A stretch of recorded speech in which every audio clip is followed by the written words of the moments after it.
Minumannya masih ada kan semua? Khawatir sudah habis. Tadi tentang apa? Marah ya. Mungkin sedikit merojaah supaya apa yang sudah didapat benar-benar nempel ya di otak dan juga di hati. Saya mau tanya terlebih dahulu. Syarat-syarat ruqyah itu ada berapa? Apa aja? Ayo, ini harus tahu. Ruqyah yang boleh. Ya, terus ya. Kemudian yakin apa? Ya, bagus. Kemudian contoh meruqyah dengan Asmaul Husna bagaimana? Asmaul Husna, kita meruqyah dengan Asmaul Husna, contohnya gimana tadi? Allahumma lakasumtu. Bagaimana? Pengumuman sebentar yang nasinya sudah. Oh iya, sebentar ada pengumuman dari yang belum makan tadi, nasi baru sampai. Yang belum dapat makan mungkin boleh makan dulu. Yang dah dapat makan boleh kita sambung. Boleh saya? Ya. Yang tadi belum makan silahkan boleh makan terlebih dahulu. Yang sudah kita sambung. Allahumma Rabban nas adhibil ya isfi anta syafi la shifa illa shifa. Pengertian ruqyah.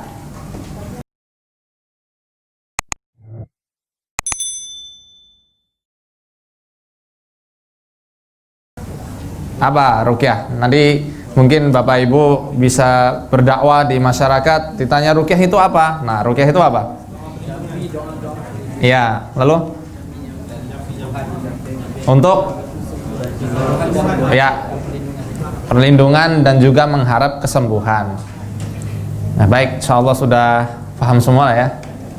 Kita tadi masalah marah ya, marah-marah yang akhirnya setan itu bisa masuk menjadi pintu awal untuk menguasai manusia. Salah satunya adalah melalui marah. Namun apakah hanya marah saja? Oh tidak. Ada juga rasa sedih.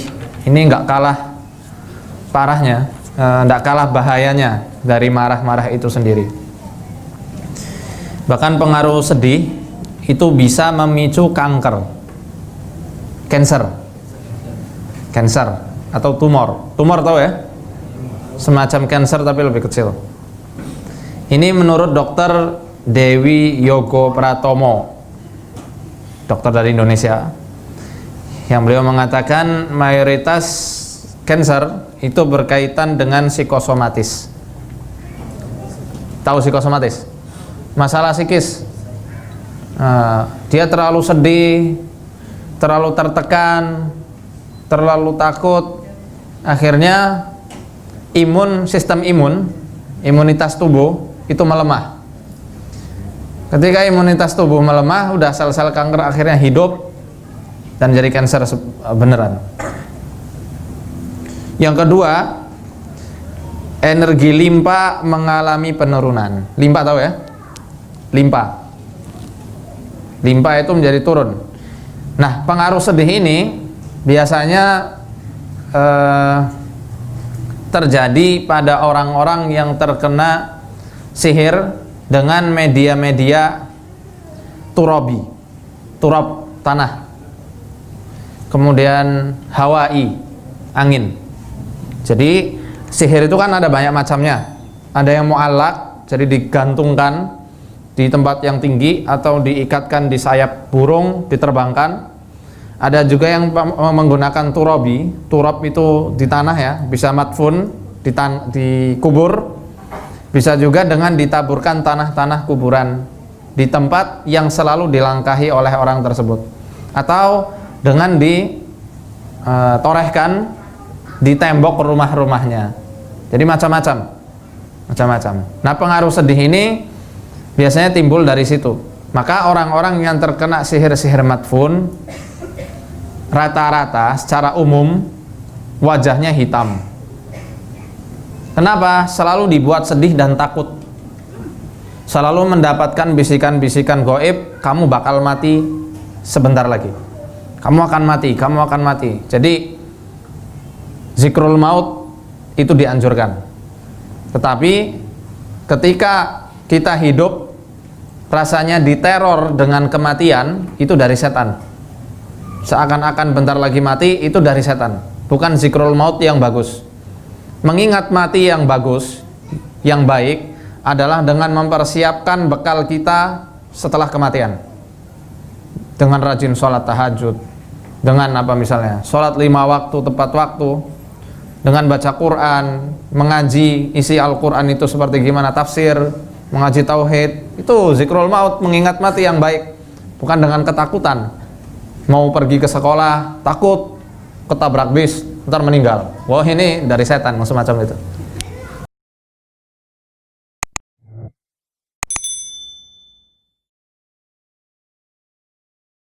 Was-was. Nah, energi limpa, kalau semacam itu yang diserang biasanya limpanya. Terlalu sedih, terlalu takut, limpanya kena, akhirnya berpengaruh pada pola makan dan pola tidur. Makan dan tidur tidak teratur. Makan dan tidur tidak teratur. Makan tidak enak, tidur juga tidak bisa, insomnia akhirnya. Al-araq, dalam bahasa Arab, araq artinya adalah insomnia, ya, susah tidur. Kalau ini terlalu lama, dampaknya akan ada di wajah, hitam. Ya, maka hitamnya bukan, mohon maaf ya, bukan karena bawaan lahir, tapi memang seperti ada yang menutup. Yang ketiga, menyebabkan kebutaan. Jadi buta. Pernah ada kan orang kena sihir tiba-tiba buta mendadak, padahal tidak ada riwayat sakit di matanya, saraf-sarafnya masih bagus. Pernah dengar? Itu di awalnya, awal mula biasanya itu akan dibuat sedih terlebih dahulu, tanpa sebab, gundah, resah, tidur tak tenang, akhirnya lari ke mata. Ini sebenarnya sudah ada dalam surat Yusuf ayat 84 dan 85. Allah Subhanahu wa taala berfirman, "Wa tawalla anhum wa qala ya asafa ala Yusuf wa biyaddat 'ainahu minal huzni fa huwa kadhib." Dan Yakub berpaling dari mereka, saudara-saudaranya Nabi Yusuf alaihi salam, seraya berkata, "Aduhai duka citaku terhadap Yusuf." Jadi sangat sedih karena kehilangan siapa? Nabi Yusuf alaihi salam. Lalu kemudian kedua matanya menjadi putih karena kesedihan, dan dia adalah orang yang menahan amarah. Kadhim artinya adalah menahan amarah. Minal huzni wa huwa kadhim. Sedih, kecewa, menahan amarah. Ini juga tidak baik. Mau itu kena jin atau enggak, pengaruh seperti ini akhirnya nanti yang akan menimbulkan diabetes. Dan kebanyakan orang diabetes sebagiannya itu nyerangnya ke mata, betul enggak? Ya, sebenarnya semua sudah ada dalam Al-Qur'anul Karim kalau kita mau mengkajinya. Lanjut ayat 85. Qalu tallahi tafta'u wa tadhkuru Yusufa hatta takuna haradan aw takuna minal halikin. Demi Allah, engkau selalu mengingat Yusuf sehingga engkau mengidap penyakit yang berat atau termasuk orang-orang yang binasa.